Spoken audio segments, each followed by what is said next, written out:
Bismillahirrahmanirrahim. Assalamualaikum warahmatullahi wabarakatuh. Innal hamdalillah hamdan katsiran tayyiban mubarakan fihi kama yuhibbu rabbuna wa yarda. Wa asyhadu an la ilaha illallah wahdahu la syarika lahu wa asyhadu anna Muhammadan abduhu wa rasuluh. Allahumma salli wa sallim ala nabiyyina Muhammadin sallallahu alaihi wasallam wa ala alihi wa ashabihi wa man tabi'ahum bi ihsan ila yaumil din. Ikhwani wa akhwati fillah rahimani wa rahimakumullah. Alhamdulillah, di malam hari ini dengan izin dan pertolongan dari Allah kita bisa melanjutkan kembali kajian rutin kita, masih mengkaji kitab Al-Usul Ats-Tsalatsah, 3 landasan pokok yang wajib dipelajari setiap muslim dan muslimah. Dan kita sampai pada landasan yang terakhir, Al-Aslu Tsalisu, landasan pokok yang ketiga, yaitu ma'rifatun nabiyyikum Muhammadin sallallahu alaihi wasallam, mengenal nabi kalian yaitu Muhammad sallallahu alaihi wasallam. Kita sudah selesai dari landasan pokok yang pertama, yaitu mengenal Allah. Kita juga sudah bahas mengenal agama Islam beserta dalil-dalilnya, yaitu tingkatan Islam dari mulai rukun-rukun Islam, rukun-rukun iman, dan yang terakhir kita bahas tentang ihsan dan rukunnya. Dan kita masuk landasan pokok yang ketiga, yaitu mengenal Nabi Muhammad sallallahu alaihi wasallam. Qala al-muallif rahimahullah, berkata pengarang kitab ini Syekh Muhammad bin Abdul Wahhab, semoga Allah senantiasa merahmati beliau. Al-aslu tsalisu, landasan pokok yang ketiga, ma'rifatu nabiyyikum Muhammadin sallallahu alaihi wasallam, mengenal nabi kalian Muhammad sallallahu alaihi wasallam, yang nasab beliau adalah Muhammad ibnu Abdillah ibnu Abdul Muttalib ibnu Hashim, wa Hashim min Quraisy, wa Quraisy min al-Arab, wal Arab min dzurriyyati Ismail ibnu Ibrahim al-Khalil alaihi wa ala nabiyyina afdhalus salatu wassalam. Kata beliau, Muhammad nasabnya adalah Muhammad bin Abdullah bin Abdul Muttalib bin Hashim, dan Hashim adalah dari Quraisy, dan Quraisy adalah dari bangsa Arab, dan bangsa Arab itu merupakan keturunan dari Nabi Allah Ismail bin Nabi Allah Ibrahim al-Khalil, kekasihnya Allah Ta'ala, yang keduanya Nabi Ibrahim dan Nabi Muhammad, semoga salawat dan salam tetap tercurahkan kepada keduanya. Walahu minal umuri 63 sanah, Rasulullah memiliki umur sampai akhir hayatnya 63 tahun. Minha arba'una qabla nubuwah, di antaranya 40 tahun sebelum Nabi diutus menjadi Nabi. Wa 23 fi nubuwah, dan 23 tahun setelah Rasulullah diangkat menjadi Nabi dan Rasul. Nubbi'a bi Iqra, Rasulullah diangkat menjadi Nabi dengan turunnya ayat Iqra bismi rabbikal ladzi khalaq, wa ursila bil muddaththir, dan Rasulullah diutus diangkat menjadi Rasul setelah turunnya surah Al-Muddaththir. Wa baladuhu Makkah, negerinya adalah Makkah. Wa hajara ila Madinah, dan beliau setelah itu hijrah ke kota Madinah. Kata Syekh Utsaimin, mengenal Nabi sallallahu alaihi wasallam mencakup 5 perkara. Mengenal Nabi Muhammad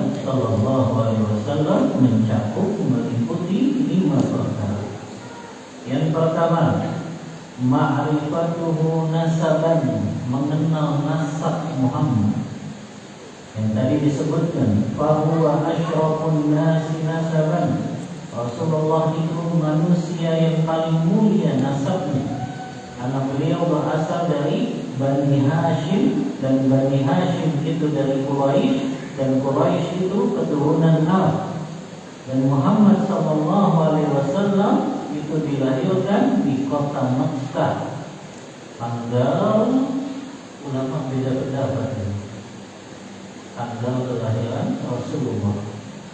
Yang ulama sepakat wafatnya Rasulullah 12 Rabiul Awal. Adapun lahirnya Rasulullah, ulama beda pendapat. Namun yang dikuatkan oleh Sofiur Rahman Al-Mubarakpuri dalam kitabnya Sirah Nabawiyah, beliau lahir tanggal 9 Rabiul Awal. 9 Rabiul Awal di hari Senin. Kenapa kok ulama beda pendapat kelahiran Rasulullah? Karena tidak ada yang tahu anak ini lahir akan menjadi Nabi dan Rasul. Sementara ketika wafat, ulama sepakat karena ulama paham bahwasannya dia sudah diangkat menjadi Nabi dan Rasul. Ini yang pertama, mengenal Nabi berarti mengenal tentang nasab beliau yang sempurna. Jadi beliau keturunan Arab. Karena ada orang yang bicara di televisi, Muhammad itu bukan orang Arab. Dia nggak paham nasabnya Rasulullah. Ini orang saking bencinya sama Arab. Akhirnya sampai nasabnya Rasulullah tidak mau dia akui sebagai keturunan Arab. Padahal sudah jelas semua keturunannya Nabi Allah Ismail itu adalah orang Arab.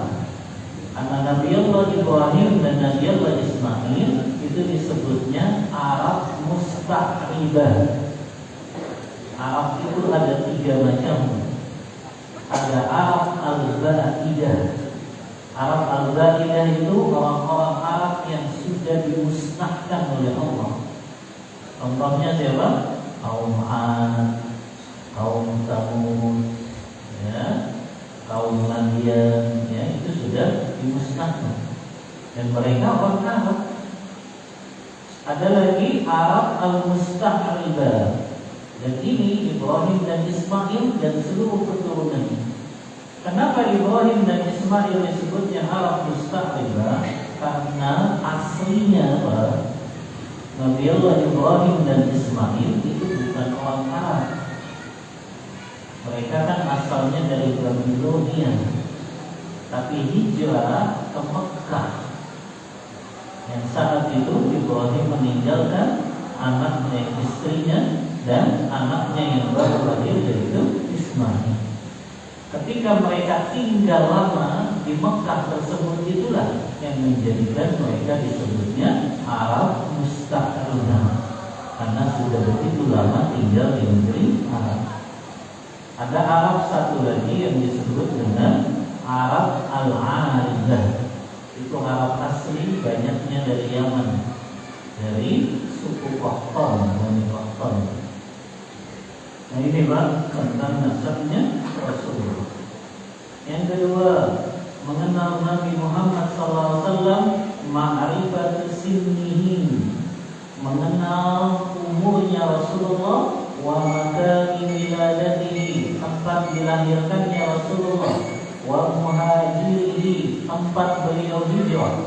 Waqad bayyana Syekh Muhammad bin Abdul Wahab telah menjelaskan Rasulullah umurnya 63 tahun, tinggalnya di negeri Mekkah, dan kemudian beliau hijrah ke kota Madinah. Beliau dilahirkan di Mekkah, dan beliau selama di Mekkah tinggal 53 tahun. Kemudian beliau hijrah ke Madinah, dan beliau menyisakan 10 tahun di kota Madinah. Kemudian beliau wafat pada bulan Rabiul Awal di tahun ke-11 Hijriyah. Ini yang disepakati, ya. Beliau wafat tahun 11 Hijriyah di bulan Rabiul Awal, yaitu tanggal 12 Rabiul Awal. Yang ketiga, mengenal Nabi Muhammad SAW berarti harus ma'rifatu hayatihin nabawiyyah, mengenal kehidupan perjalanan Rasulullah dari mulai sebelum beliau diangkat menjadi nabi sampai beliau diangkat menjadi nabi. Wa hiya 23 sana. Setelah beliau diangkat jadi nabi dan rasul, beliau memiliki usia 23 tahun. Yang beliau telah diberikan wahyu oleh Allah di usia 40 tahun. Nah, di sini Syekh Utsaimin membedakan dalil tentang Rasulullah diangkat jadi nabi dengan Rasulullah diangkat jadi rasul. Rasulullah diangkat jadi nabi ketika turun surah Al-Alaq ayat 1 sampai 5. Tapi itu baru diangkat menjadi nabi, belum diangkat menjadi rasul. Kata Allah Ta'ala, Iqra bismi rabbikal ladzi khalaq. Bacalah dengan nama Rabbmu yang telah menciptakanmu. Khalaqal insana min 'alaq, yang menciptakan manusia dari setetes air mani. Iqra wa rabbukal akram. Bacalah dan Rabbmu maha mulia. Alladzi 'allama bil qalam, yang telah mengajarkanmu dengan penanya. Allamal insana ma lam ya'lam, mengajarkan manusia yang belum mereka ketahui. Ini baru Rasulullah diangkat jadi nabi. Kapan Rasulullah diangkat jadi rasul? Setelah turun firman Allah dalam surah Al-Mudaththir ayat 1 sampai 7. Allah berfirman, Ya ayyuhal muddaththir, wahai orang-orang yang berselimut, qum fa'anzir, bangunlah dan berilah peringatan. Wa rabbaka fakabbir, dan Rabbmu hendaklah engkau agungkan. Wa thiyabaka fatahhir, dan pakaianmu hendaklah engkau sucikan. Wa rujza fahjur, perbuatan maksiat hendaklah engkau tinggalkan. Wa la tamnun tastakthir, janganlah engkau memberi karena ingin mengharap balasan yang lebih banyak. Wa li rabbika fasbir, dan mentaati perintah Rabbmu itulah hendaklah engkau bersabar. Faqala sallallahu alaihi wasallam, faqama Rasulullah fa'andara wa qama bi amrillah. Setelah turun ayat ini baru Rasulullah berdakwah secara terang-terangan, memberikan peringatan kepada manusia. Yang dimaksud dengan qum fa'anzir, bangunlah dan berilah peringatan, maknanya adalah bangunlah dan berilah peringatan agar manusia mentauhidkan Allah dan menjauhi kesyirikan. Kemudian juga wa rabbaka fakabbir, dan Rabbmu hendaklah engkau agungkan, maknanya adalah engkau agungkan tauhid, hanya beribadah kepada Allah yang Esa. Wa thiyabaka fatahhir, sucikanlah pakaianmu, maknanya sucikanlah amalanmu dari kesyirikan. Karena amal yang dicampur dengan kesyirikan, amal itu ditolak, tidak akan diterima oleh Allah. Kemudian wa rujza fahjur, dan perbuatan dosa hendaklah engkau tinggalkan. Maksudnya di sini menyembah kepada berhala-berhala hendaklah engkau tinggalkan. Karena saat Rasulullah diangkat jadi nabi dan rasul, berhala di sekeliling Ka'bah itu jumlahnya ada 360 berhala. Yang paling besar ada yang disebut dengan Hubal, ada yang disebut dengan Lata. Lata itu ada dua maknanya. Bagian ulama tafsir ketika menafsirkan surah An-Najm itu, afara'aytumul Lata wal Uzza wa manata tsalitsatal ukhra. Siapa itu yang dimaksud Lata? Ibnu Katsir ketika menafsirkan makna Lata, beliau membawakan dua pendapat di kalangan ulama. Lata itu asalnya adalah orang soleh yang dulu suka bagi-bagi makanan kepada jemaah masjid. Setelah Lata ini wafat, dibuatkan patung. Akhirnya patungnya disembah. Lihat ya, syubhatnya syaitan. Awalnya mereka bangun patung Lata dengan alasan supaya kita termotivasi kalau melihat patungnya orang soleh. Lama-lama disembah patungnya. Ini menurut pendapat pertama dari Ibnu. Pendapat yang kedua, Lata itu adalah batu putih yang terletak di antara Mekah dan juga Madinah. Sebagian ulama mengatakan letaknya di daerah Thaif. Yang batu putih tersebut dibuatkan atap di atasnya, kemudian batu putih itu dikasih kelambu. Mirip ya sama orang di zaman sekarang. Ya, kalau ada benda keramat kan gitu. Ya, dikasih atap, kemudian dikasih kelambu di atas. Ternyata itu sudah dilakukan sama orang musyrik jahiliyah. Ya, kata ulama tafsir Ibnu Katsir, Lata itu batu warnanya putih, dibuatkan atap di atasnya, kemudian dikasih kelambu. Dan itu yang disembah sama orang-orang musyrik jahiliyah. Hari ini di zaman kita mungkin makamnya yang banyak itu. Ya, kuburan dikasih atap biar nggak kehujanan. Ya, kemudian dikasih lampu, dikasih lampu, semuanya. Ini yang akhirnya buat orang minta di kuburan itu kayak gini. Mereka menganggap ada kuburan keramat lah, ada garis keramat lah. Ini yang akhirnya menjatuhkan manusia berbuat kesyirikan. Sama kata ulama ini. Di zaman dulu juga Lata itu kayak gitu, batu putih yang disucikan, dikasih atap atasnya dan diberikan kelambu di sekelilingnya. Itu orang musyrik jahiliyah sudah melakukan itu. Dan terulang lagi itu di zaman kita. Setiap ada benda-benda keramat itu kan seperti itu dibuatkan atap rumah, kemudian dikasih kelambu, dikasih lampu juga, dihias-hias lagi atasnya.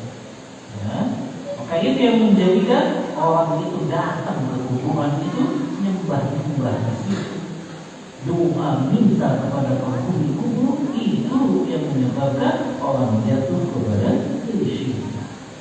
Ya. Ada lagi yang namanya Uzza. Uzza itu kata Ibnu Katsir, sebuah pohon yang juga terletak di daerah Mekah dan Madinah, ya, di antara keduanya. Yang pohon itu juga tadi dikasih atap atasnya, dan disitulah orang musyrik jahiliyah mereka mempersembahkan sembelihannya, sesajennya kepada pohon yang disebut dengan Uzza. Iya betul, ya. Jadi ternyata mengagungkan benda-benda keramat itu juga dilakukan oleh orang musyrik jahiliyah. Ya, pohon tadi itu, pohon itu diagungkan, dikasih atap, dikasih lampu, ya, untuk mereka apa? Berikan sembelihannya, tumbalnya ke pohon yang dinamakan Uzza. Ini terulang lagi, ya. Orang memberikan sesajen ke pinggir pantai. Orang menanam kepala kerbau ke bumi. Di antaranya yang Anda pernah tahu itu daerah Pelabuhan Ratu. Banyak yang membeli untuk, ya, penjaga Pelabuhan Ratu itu. Ada lagi di Gunung Kidul. Mereka persembahkan sembelihannya untuk selain Allah. Padahal Rasulullah sudah bersabda, la'anallah man dzabaha li ghairillah. Allah laknat orang yang menyembelih untuk selain Allah. Jangankan yang beli untuk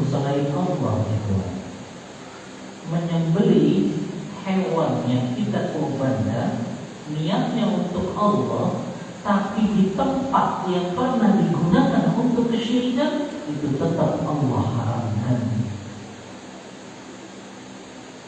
Jadi ada orang menyembelih kambing niatnya karena Allah, tapi dia nyembelihnya di tempat yang pernah digunakan untuk kesyirikan. Itu hukumnya haram, nggak boleh.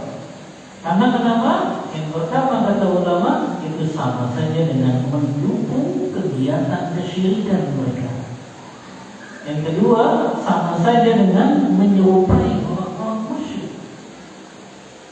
Jadi ada orang misalnya, dia ikhlas membelinya untuk Allah, tapi tempatnya dia menyembelih itu adalah di mana orang pernah gunakan tempat itu untuk ritual kesyirikan. Kenapa nggak boleh? Karena kita dilarang beribadah di tempat yang dikhususkan untuk berbuat maksiat di dalamnya. Syekh Muhammad bin Abdul Wahab ketika menjelaskan kenapa kita nggak boleh menyembelih di tempat yang pernah digunakan untuk kesyirikan, beliau pakai dalilnya tentang firman Allah dalam surah At-Taubah itu, yang Rasulullah bilang sholat di masjid Dirar. Tahu masjid Dirar? Tahu masjid Dirar? Tahu masjid Dirar? Masjid yang dibangun oleh orang-orang munafik. Ya, Rasulullah kan disuruh sholat sama orang munafik di masjid Dirar. Setelah Rasulullah pulang dari perang Tabuk, turun ayat surah At-Taubah ini, kalau nggak salah ayat 108, yang Allah berfirman, la takum fihi abadan la masjidun ussisa 'ala taqwa. Jangan kamu sholat di masjid Dirar itu selama-lamanya, karena masjid yang dibangun di atas ketakwaan, maksudnya masjid Tuhan, lebih berhak untuk engkau sholat di dalamnya.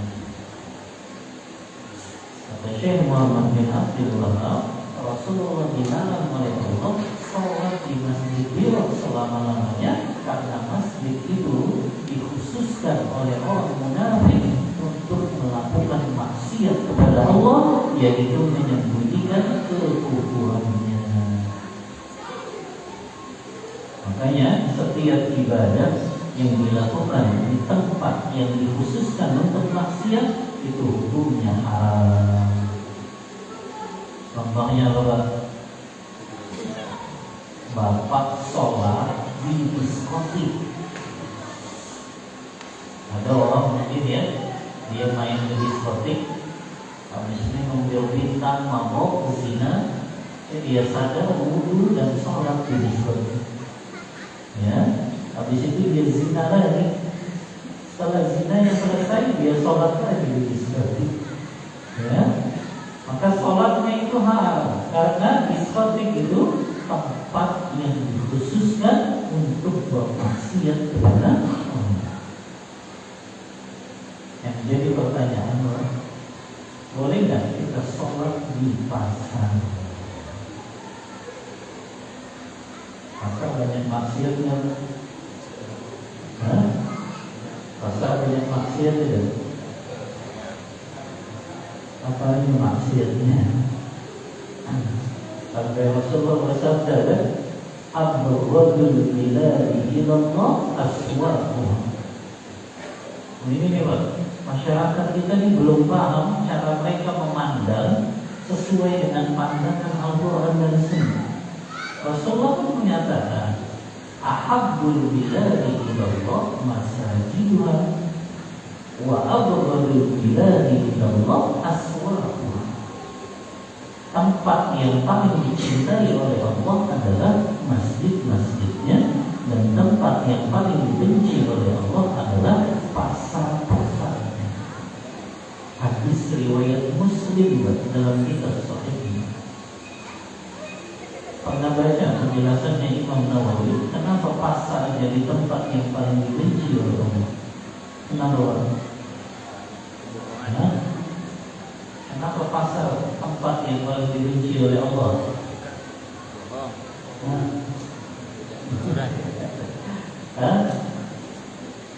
Kenapa Pak? Imam Nawawi menjelaskan dalam kitabnya Al-Minhaj Syarah Sahih Muslim, kitab yang menjelaskan hadis-hadis yang diriwayatkan Imam Muslim. Kata Imam Nawawi, li'annahu mahallal ghish, pasar itu banyak menjadi tempat penipuan. Wal riba, tempatnya melakukan riba. Kemudian wa ikhlafil wa'di, orang banyak mengingkari janji. Wal half al-kadhib, orang banyak sumpah palsu.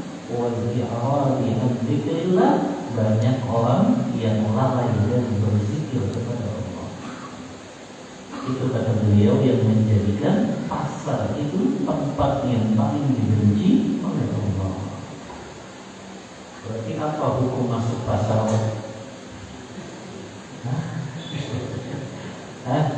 Apa hukumnya masuk pasar? Tempat yang paling dibenci oleh Allah. Dirinci sama ulama.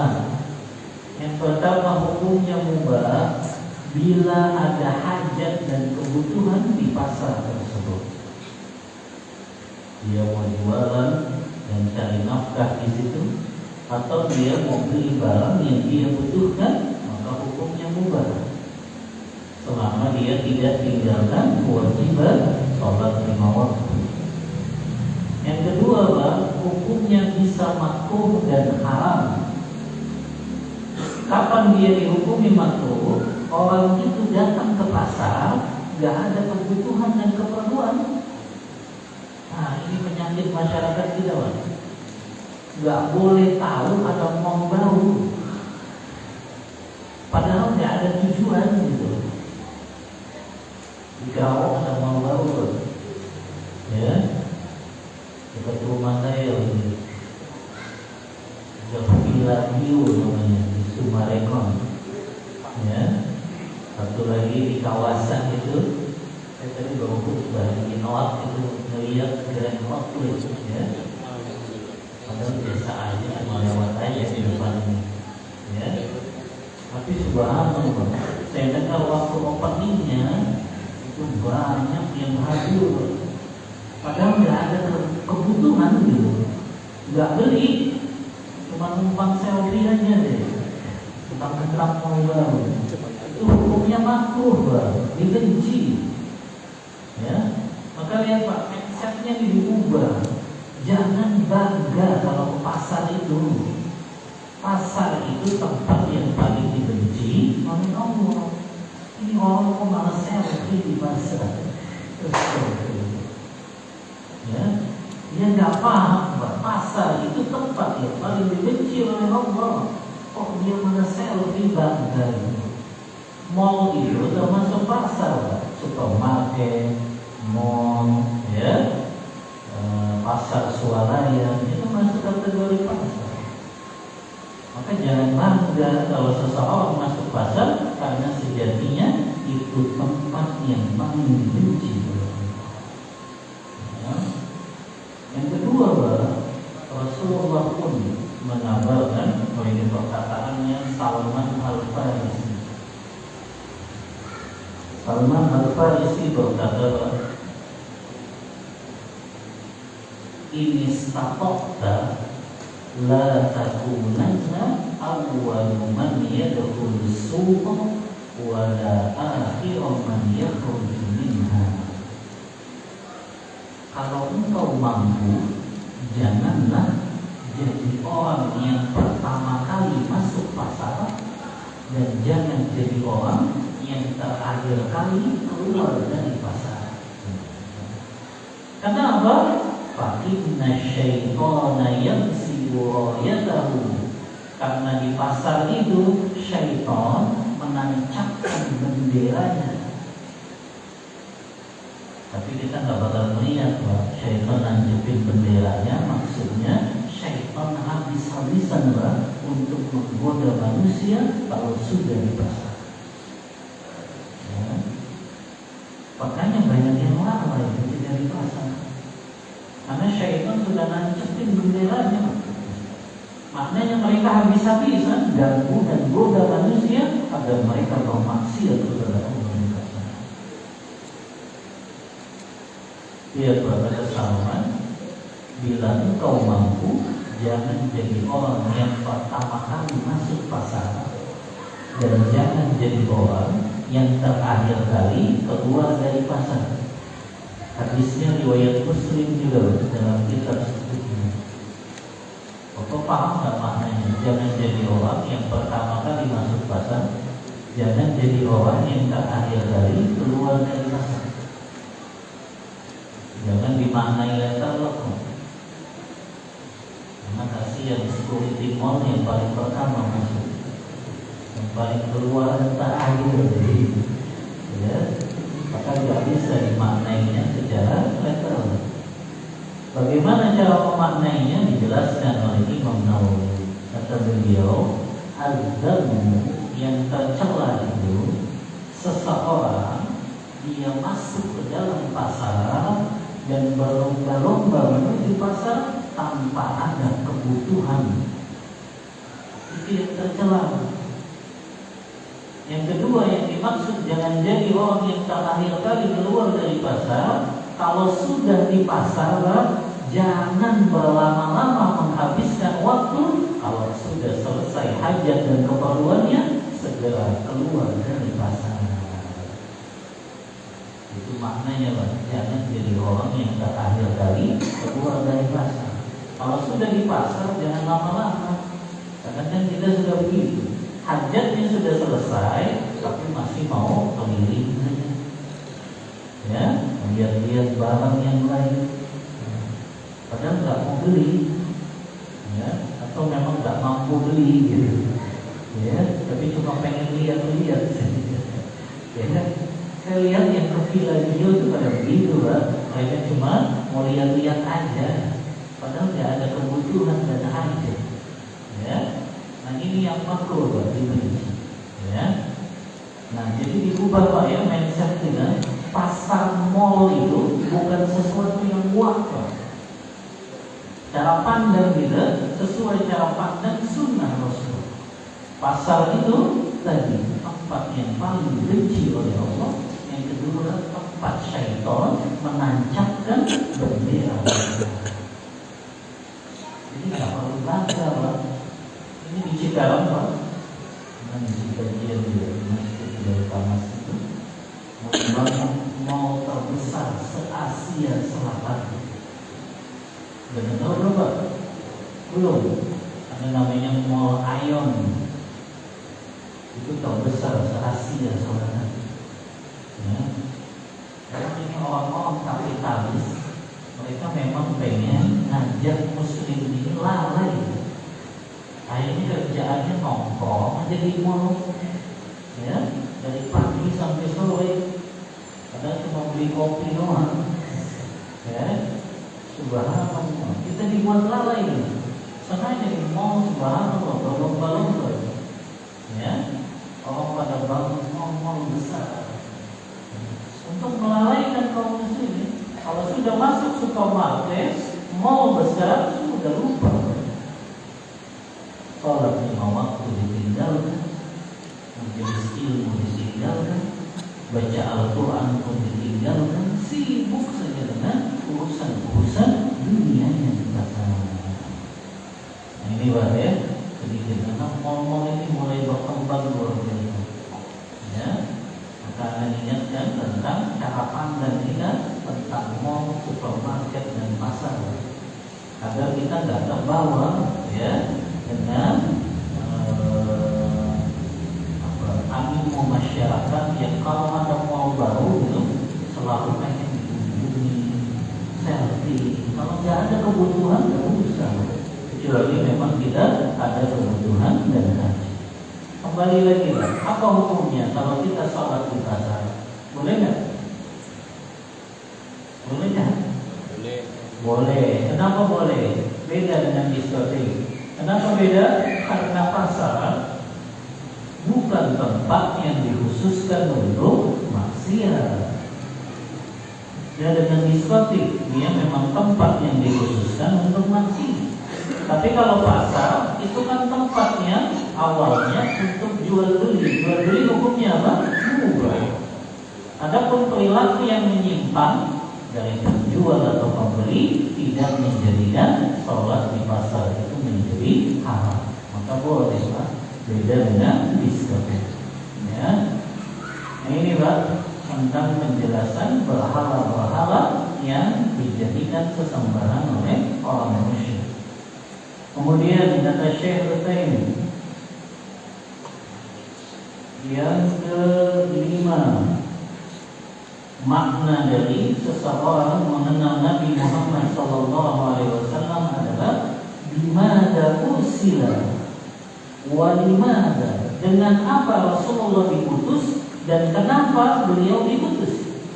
Maka dijelaskan faqad ursila bi tauhidillah wa syari'atihi al-mutadamminati bi fi'lil ma'muri wa tarkil mahdzur wa ursila rahmatan lil alamin bi ikhrajihim min zulumati syirki wal kufri wal jahli ila nuril ilmi wal iman wat tauhid hatta yanalu bidzalika maghfiratallahi wa ridwanahu wa yanjua min iqabihi wa sakhatihi.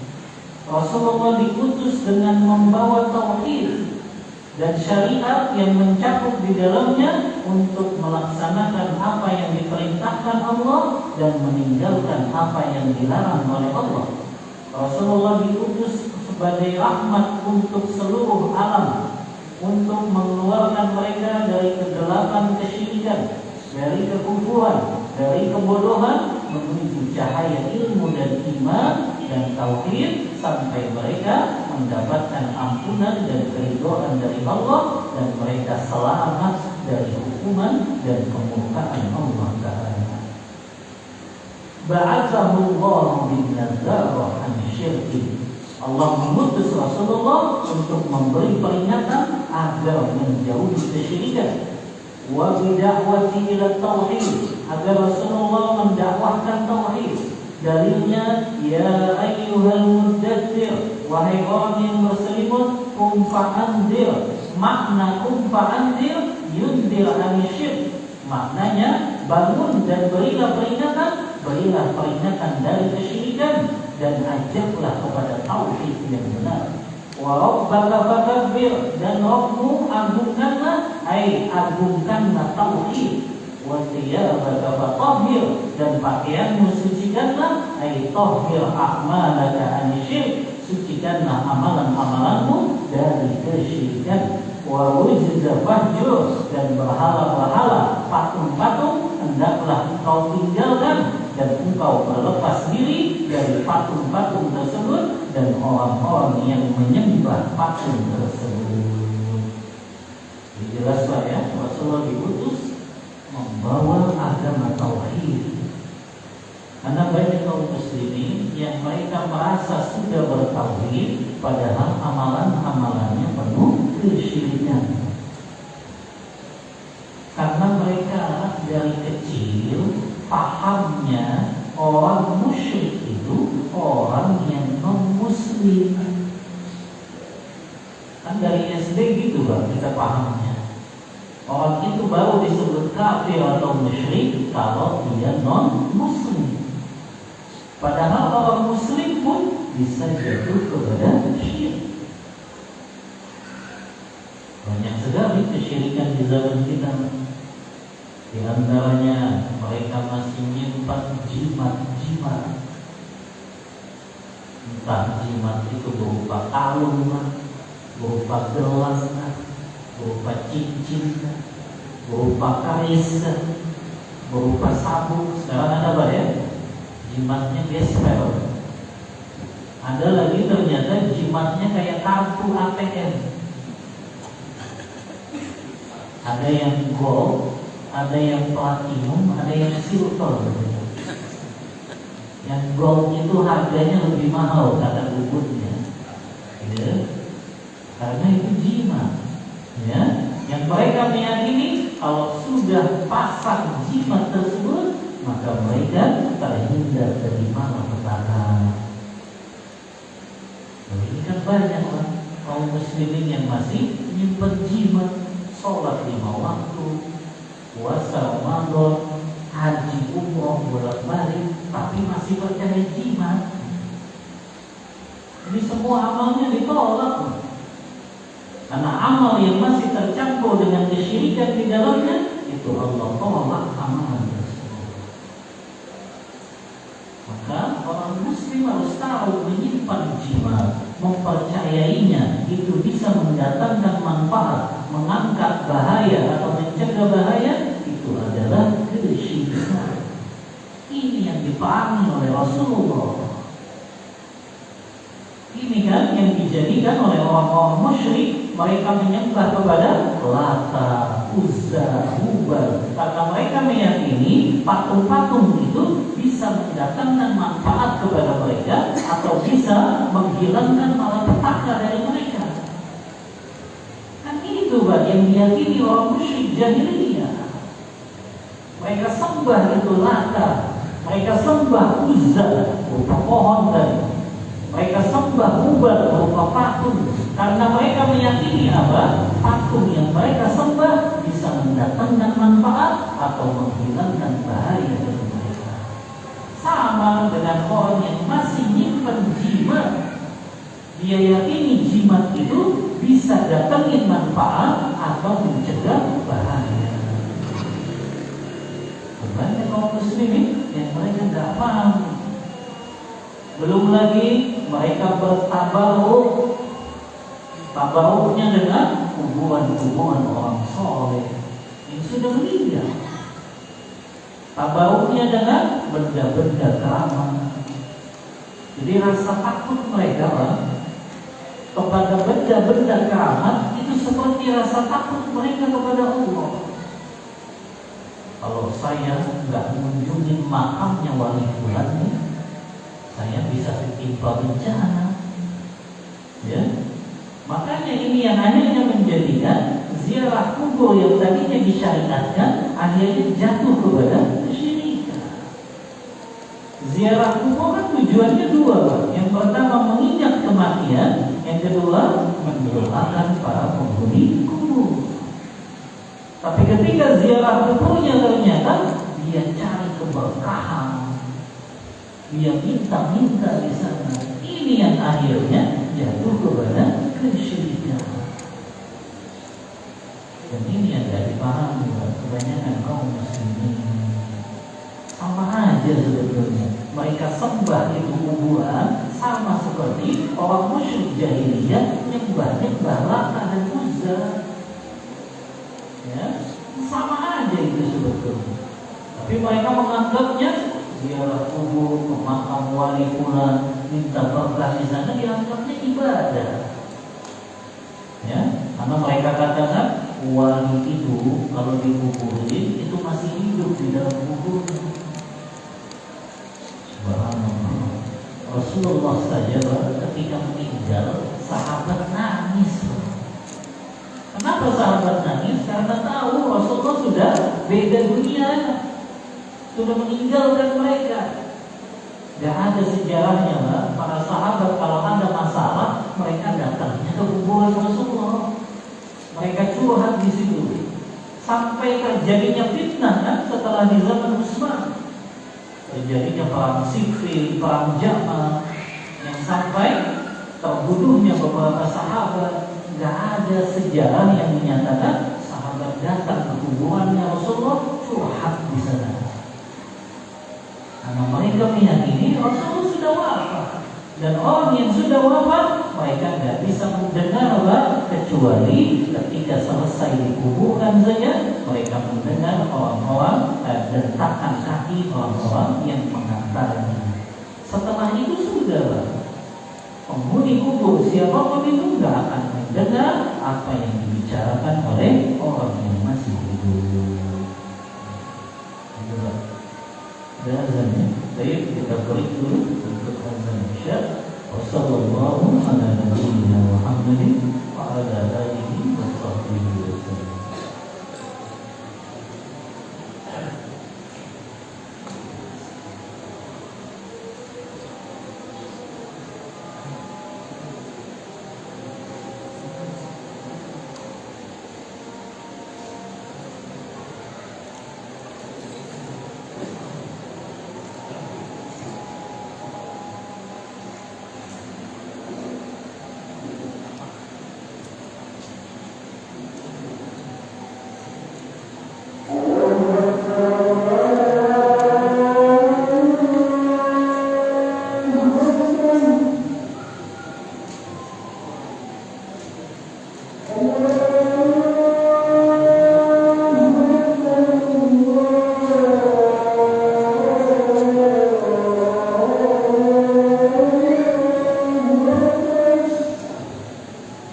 Kita lanjut. Bismillah, alhamdulillah, wassalatu wassalamu ala rasulillah wa ala alihi wa ashabihi wa mawalah amma ba'd. Kita lanjutkan pembahasan kita sampai pada perkataan Syekh Muhammad bin Abdul Wahhab, ba'athahullahu bin-nadarah an-syirki. Allah mengutus Rasulullah untuk memberikan peringatan kepada manusia dari kesyirikan dan mengajak mereka kepada tauhid yang benar. Jadi inti dari tauhid menjadikan ibadah kita satu-satunya hanya untuk Allah saja. Kalau ada seseorang yang memalingkan ibadahnya untuk selain Allah, maka itu jatuh kepada kesyirikan. Dan kita sudah jelaskan macam-macam ibadah, bukan sekadar ibadah zahir, ibadah batin juga. Seperti apa? Al-khawf, rasa takut. Tak boleh kita punya rasa takut kepada makhluk sama seperti rasa takut kita kepada Allah, atau bahkan melebihi rasa takut kita kepada Allah. Ini syirik. Orang-orang yang mereka suka nasi sesajen, yang beli untuk ratu pantai selatan, dagingnya dilempar ke lautan. Orang nanam kepala kerbau di bumi karena takut bumi ini akan marah. Ini semua syirik. Kenapa, Pak? Karena mereka punya rasa takut kepada makhluk seperti rasa takut mereka kepada Allah, bahkan melebihi rasa takut mereka kepada Allah. Alhamdulillah. Makanya ini yang banyak dari mereka menganggap ini kan cuma tradisi saja. Maka sekarang dianggapnya kearifan lokal.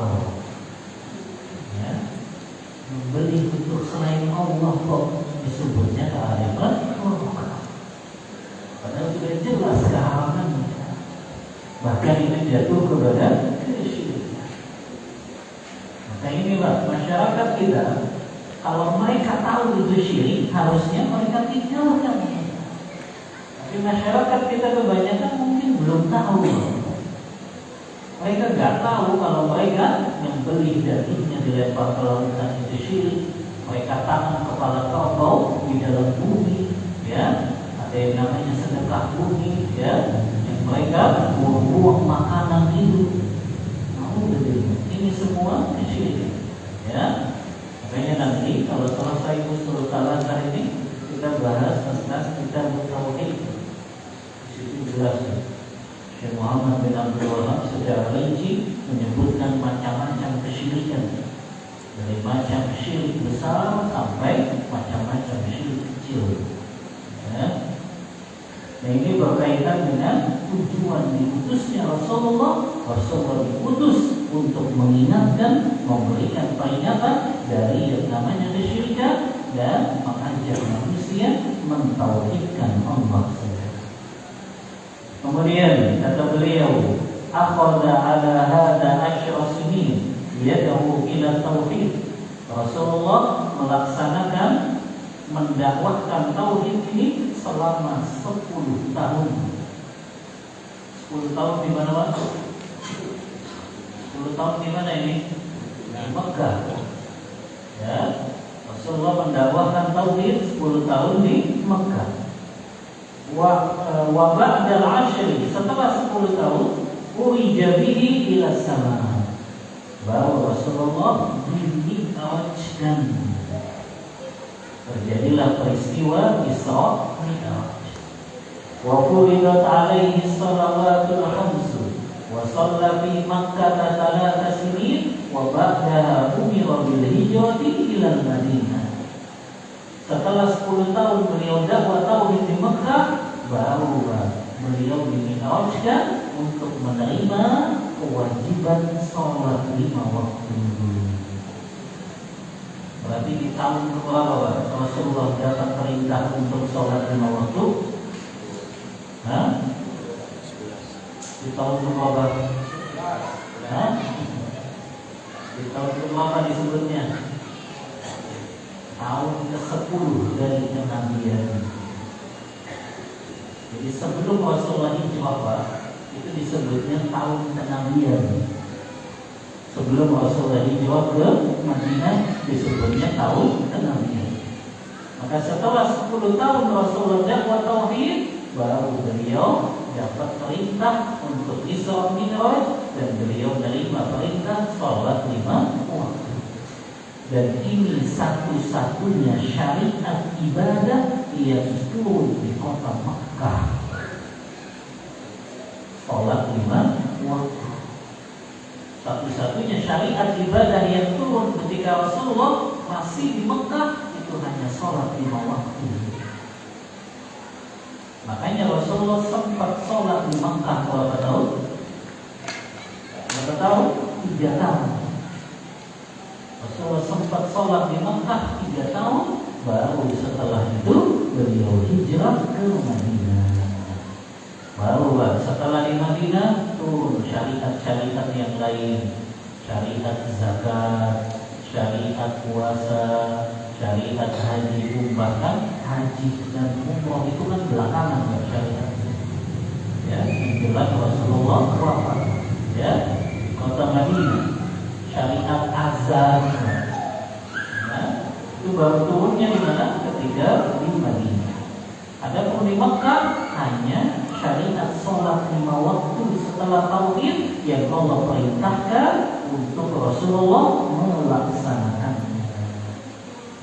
Jadi Rasulullah sholat di Mekah 3 tahun. Ya, makanya ada kisah yang menarik dalam hadis riwayat Bukhari. Ketika suatu hari Rasulullah mau sholat di depan Ka'bah. Ketika Rasulullah mau sholat, biasa orang-orang Quraisy Mekah itu nongkrongnya juga di sebelah-sebelah Ka'bah. Ada Abu Jahal, ada Abu Lahab, ada Umayyah bin Khalaf. Mereka nongkrongnya ke Ka'bah. Ya. Ketika Rasulullah sholat, itu mereka selalu ledekin. Dan suatu hari ini yang tidak biasa. Rasulullah sholat dan beliau baca surah An-Najm. Surah An-Najm inilah ayat yang pertama kali turun tentang sujud tilawah, itu terlihat di surah An-Najm. Perintah untuk sujud tilawah di ayat yang terakhir ya, wasjudu lillahi wa'budu. Ya Rasulullah kan baca surah An-Najm. Wan najmi idza hawa ma dhalla sahibukum wa ma ghawa.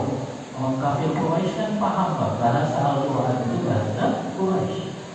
Ya, demi bintang dan ketika bintang itu terbenam. Ma dhalla sahibukum wa ma ghawa. Sahabatmu itu bukanlah orang yang berada dalam kesesatan. Wa ma yantiqu 'anil hawa. Tidaklah yang diucapkan itu berdasarkan hawa nafsu. In huwa illa wahyu yuha. Kecuali itu wahyu yang telah diwahyukan kepadanya. Itu orang kafir musyrik nyimak bacaannya Rasulullah sampai pada ayat yang terakhir, wasjudu lillahi wa'budu. Rasulullah sujud tilawah, orang kafir musyrik ikut sujud. Mereka dipaksa sama Allah untuk sujud. Jadi itu di luar kendali mereka. Ya, mereka dipaksa untuk sujud, ikut sujud mereka. Makanya setelah Rasulullah bangun, setelah sujud tilawah itu, mereka pun bangun, mereka saling tengah-tengah. Ya, asajadna ila Rabbi Muhammad, kita sujud kepada Rabbi Muhammad. Dipaksa sama Allah untuk sujud karena mereka tak pernah mau sujud. Nah, itu berarti antara dalil juga yang menyebutkan Rasulullah sholat di Makkah. Yang itu sudah menghadap Ka'bah Baitullahil Haram. Ya. Kemudian wa ba'daha umira bil hijrati ila Madinah. Setelah Rasulullah 13 tahun di Mekah dan masih sempat 3 tahun sholat di Mekah, beliau hijrah ke kota Madinah. Wal hijratu al-intiqal min baladi syirki ila baladi Islam. Hijrah itu maknanya berpindahnya seseorang dari negeri kafir, negeri kesyirikan menuju negeri Islam. Ini definisi hijrah secara hissi. Karena hijrah itu ada dua, teman-teman. Ada hijrah yang maknanya hissi, ada hijrah yang maknanya maknawi. Hijrah yang hissi itu dari berpindahnya seseorang dari negeri kafir menuju negeri Islam. Apa definisi negeri kafir? Apa definisi negeri Islam? Apa definisinya? Kapan negeri itu disebut negeri Islam? Mayoritas. Hah? Kapan negeri itu disebut negeri Islam? Mayoritas. Hah? Negeri Islam itu di sini kata Syekh Utsaimin, apabila negeri tersebut bisa melaksanakan seluruhnya syiar-syiar Islam. Ketika di negeri tersebut bisa ditegakkan seluruhnya syiar-syiar Islam, maka negeri tersebut disebut negeri Islam. Anak mau tanya sama aku, Indonesia negeri Islam atau negeri kafir? Islam. Hah? Negeri Islam.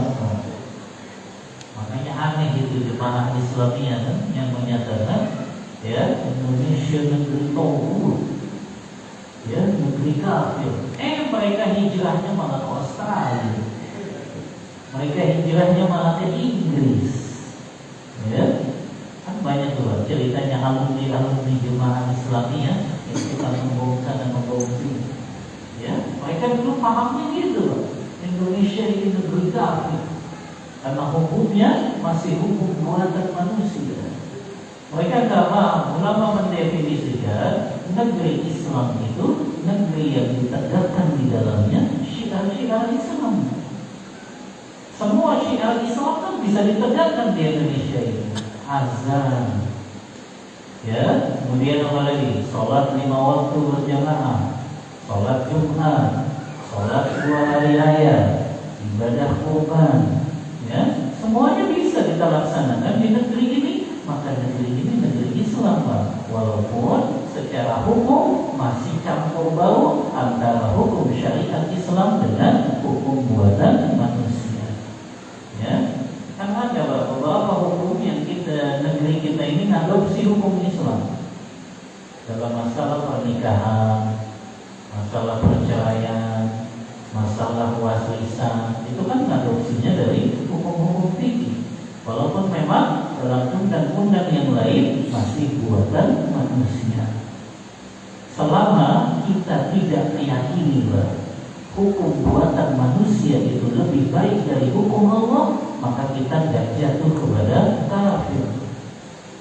Selama kita masih meyakini hukum Allah lebih baik daripada hukum manusia, walaupun kita belum mampu melaksanakannya, maka kita tidak dihukumi kafir. Nah, inilah yang belum dipahami oleh orang-orang yang mereka ikut jemaah Islamiyah. Akhirnya mereka ngomong sana ngomong sini karena menganggap ini negeri kafir. Kemudian hijrah yang maknawi, maknanya adalah hijrah maknawi itu berhijrah dari kemaksiatan menuju ketaatan kepada Allah. Ini kalimat yang sering viral, ya. Hijrah dari riba, hijrah dari main alat-alat musik, hijrah dari minum khamr. Itu kan hijrah secara maknawi yang diambil dari hadis Rasulullah riwayat Bukhari, al-muhajiru man hajara ma nahallahu anhu. Orang yang berhijrah itu adalah orang yang meninggalkan segala yang diharamkan oleh Allah Ta'ala. Maka itu dua makna hijrah. Ada hijrah fisik, meninggalkan negeri kafir menuju negeri Islam. Ada hijrah maknawi, meninggalkan segala kemaksiatan menuju ketaatan kepada Allah.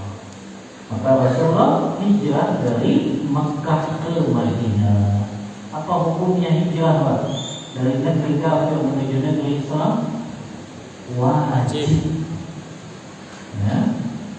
Dari mana dalilnya hukumnya wajib? Disebutkan di sini, Pak. Firman Allah Ta'ala dalam surah An-Nisa 97.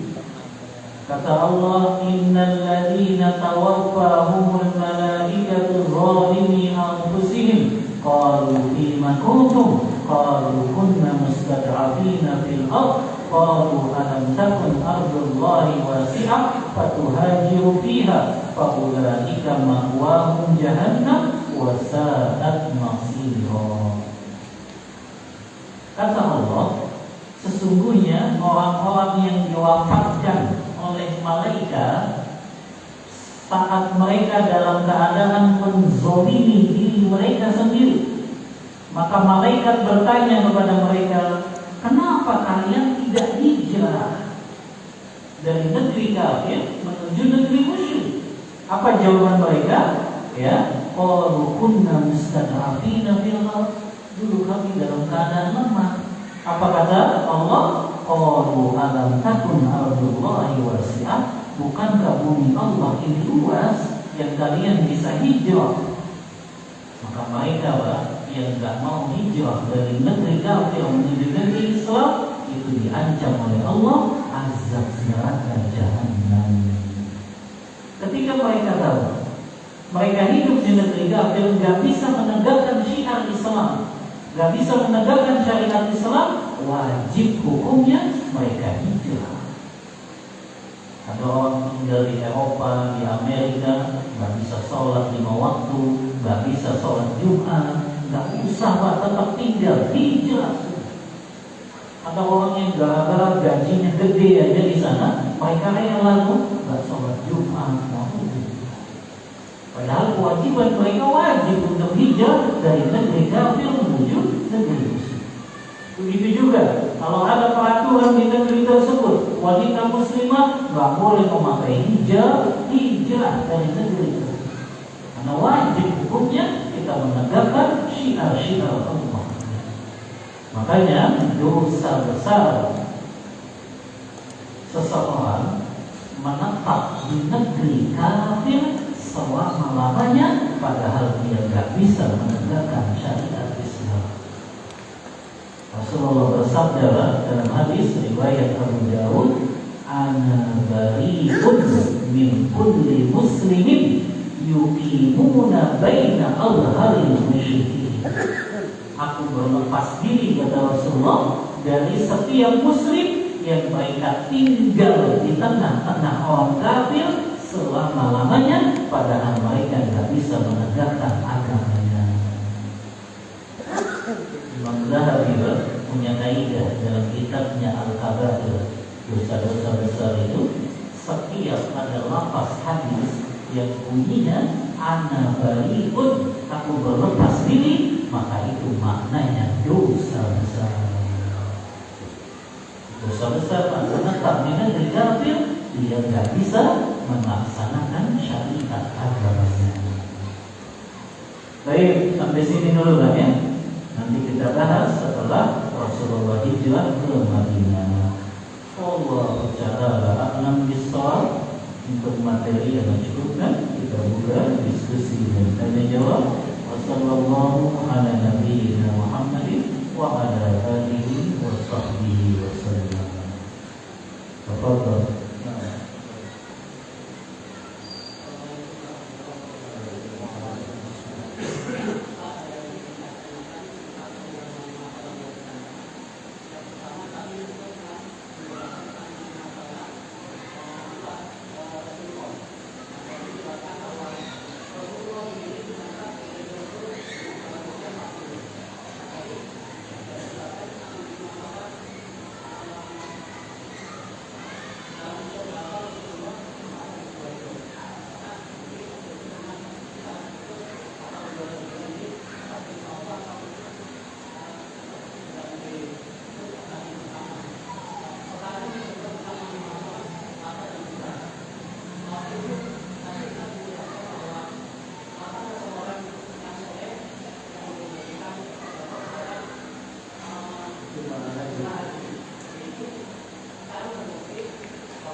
Pertanyaan yang bermanfaat.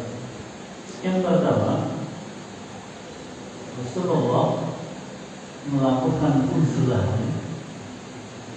menyendiri di gua Hira. Apakah itu memang bagian dari perintah Allah Ta'ala? Rasulullah ketika menyendiri itu kan memang beliau belum diangkat menjadi Nabi dan Rasul. Beliau baru diangkat itu kan ketika selesai beliau menyendirinya.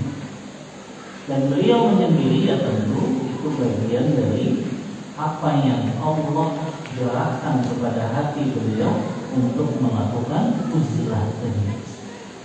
Jadi memang itu bagian yang Allah tetapkan bahwa ini hamba yang Allah pilih untuk menerima wahyu. Akhirnya Allah gerakkan bahwa Rasulullah untuk melakukan uzlah. Tapi jangan menjadikan wahyu ini jadi keramat gitu.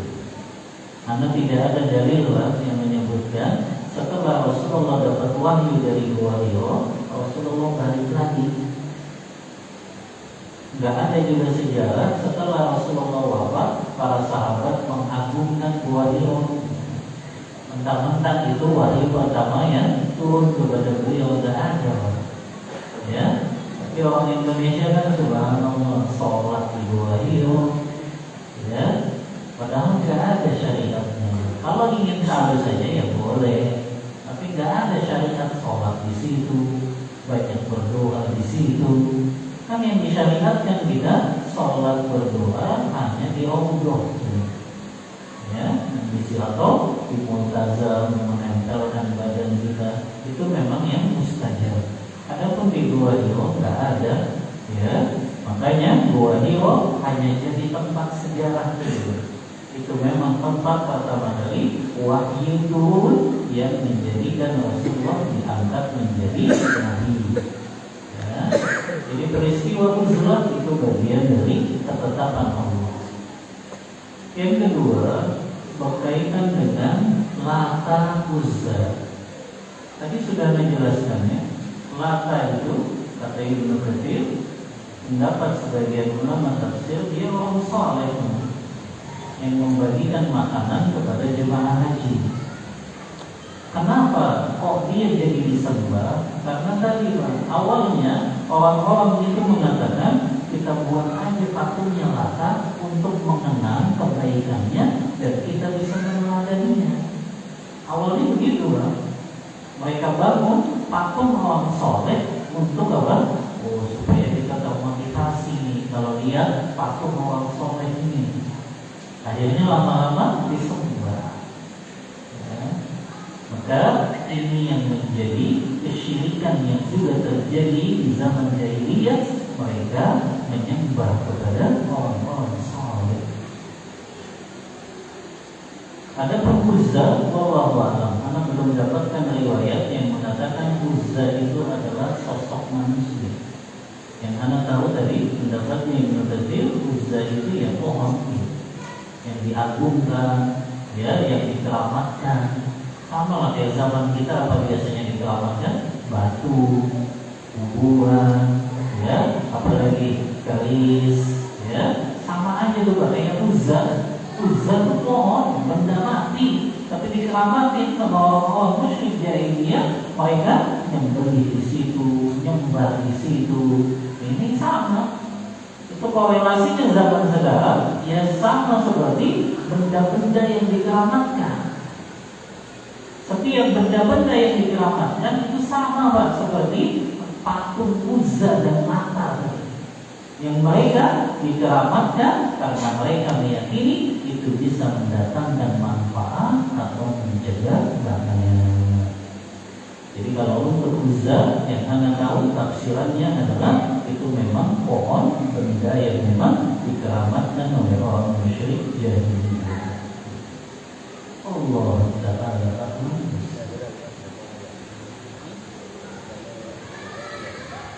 Ada lagi Bapak Ibu? Fadhil. Fadhil.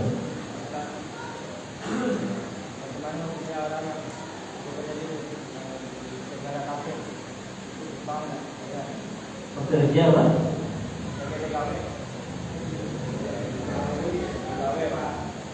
Apa? Oh, jadi TKW. Oh, perempuan kerja jadi TKW hukumnya. Hah? PKI. Oh, laki-laki. TKW mana? PKI itu. Di mana kerjanya? Di negeri kafir maksudnya? Di Jepang. Iya, yang pertama, tinggal di negeri kafir lah, hukum asalnya haram. Ini hukum asal dulu ya. Kapan dia diperbolehkan? Di sini nanti disebutkan Syekh Utsaimin, ya. Ada 3 syaratnya. Yang pertama, dia memiliki ilmu dan iman yang kuat. Dia boleh tinggal di negeri kafir. Yang kedua, di negeri kafir tersebut dia masih bisa menegakkan perintah kewajibannya, yang menegakkan syariat Islam, sholat 5 waktu, sholat Jumat, kemudian dia bayar zakat, pokoknya syiar Islam dia bisa laksanakan. Yang ketiga, dia ada hajat dan kebutuhan tinggal di negeri tersebut. Apa misalnya berobat, ya? Apa misalnya menuntut ilmu yang mungkin ilmu itu belum diajarkan di negeri kaum muslimin. Atau yang ketiga tadi, bekerja. Tapi itu pun tidak selamanya.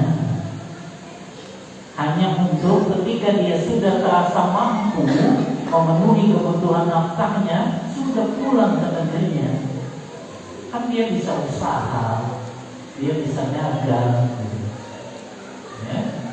Saya dulu punya teman alumni pesantren, sempat kuliah di Australia. Ya. Sudah 2 tahun, 3 tahun di sana, nggak lulus juga, nggak tahunya dia sibuk kerja. Kerjanya padahal cuma jadi pegawai restoran, tapi gajinya gede kan.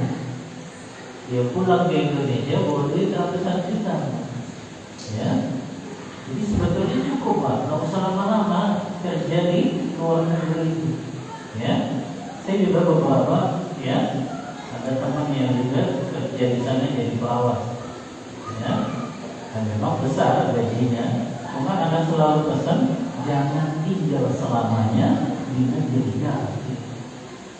Ya, walaupun kan di secara penghasilan besar, tapi tetap nggak boleh selama-lamanya. Karena tadi Rasulullah mengancam, aku berlepas diri ya dari kaum muslim yang tinggal di negeri kafir. Maknanya nggak boleh selamanya tinggal di negeri kafir tersebut. Ya, ada waktunya kita harus tetap berhijrah ke negeri Islam saja. Ya, walaupun mungkin di Jepang sudah agak longgar. Ya, tapi nggak tahu azan pun kayaknya masih tetap nggak boleh. Yang banyak, ya, kan tetap aja berarti syiar Islam nggak tegak di sana.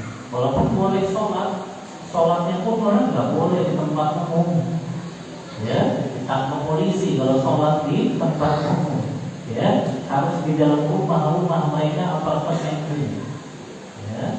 Nah ini Pak, 3 syarat ini terpenuhi, hukumnya boleh. Tapi tadi ya tidak diniatkan selamanya untuk tinggal di negeri kafir tersebut. Allah Ta'ala Ahmad. Apa itu?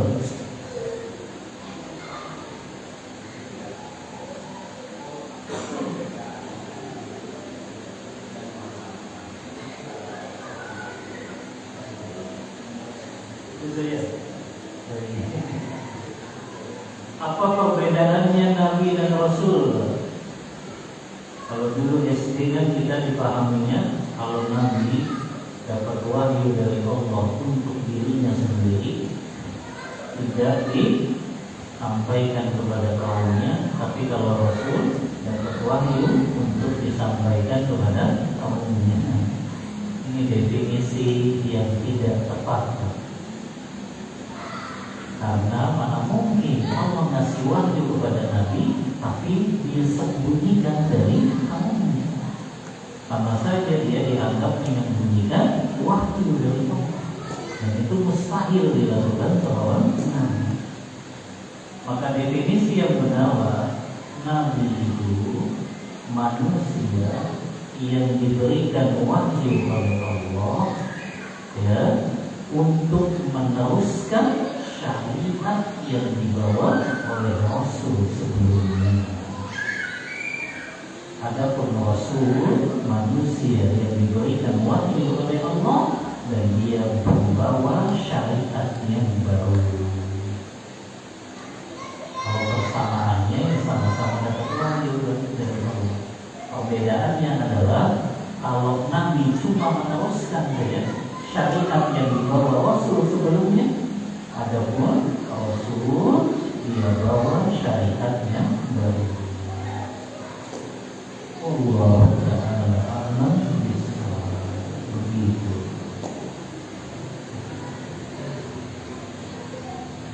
Wah, surat dan jam 8 ini kita curugkan ya kajian kita pada malam hari ini.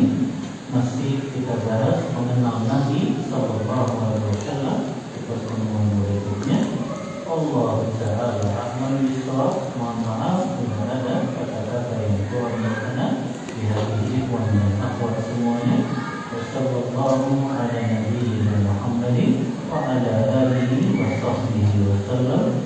Kita tutup kajian kita membaca doa kafaratul majlis. Subhanallahumma wa bihamdika asyhadu an la ilaha illa anta astaghfiruka wa atubu ilaik. Walhamdulillahi rabbil alamin.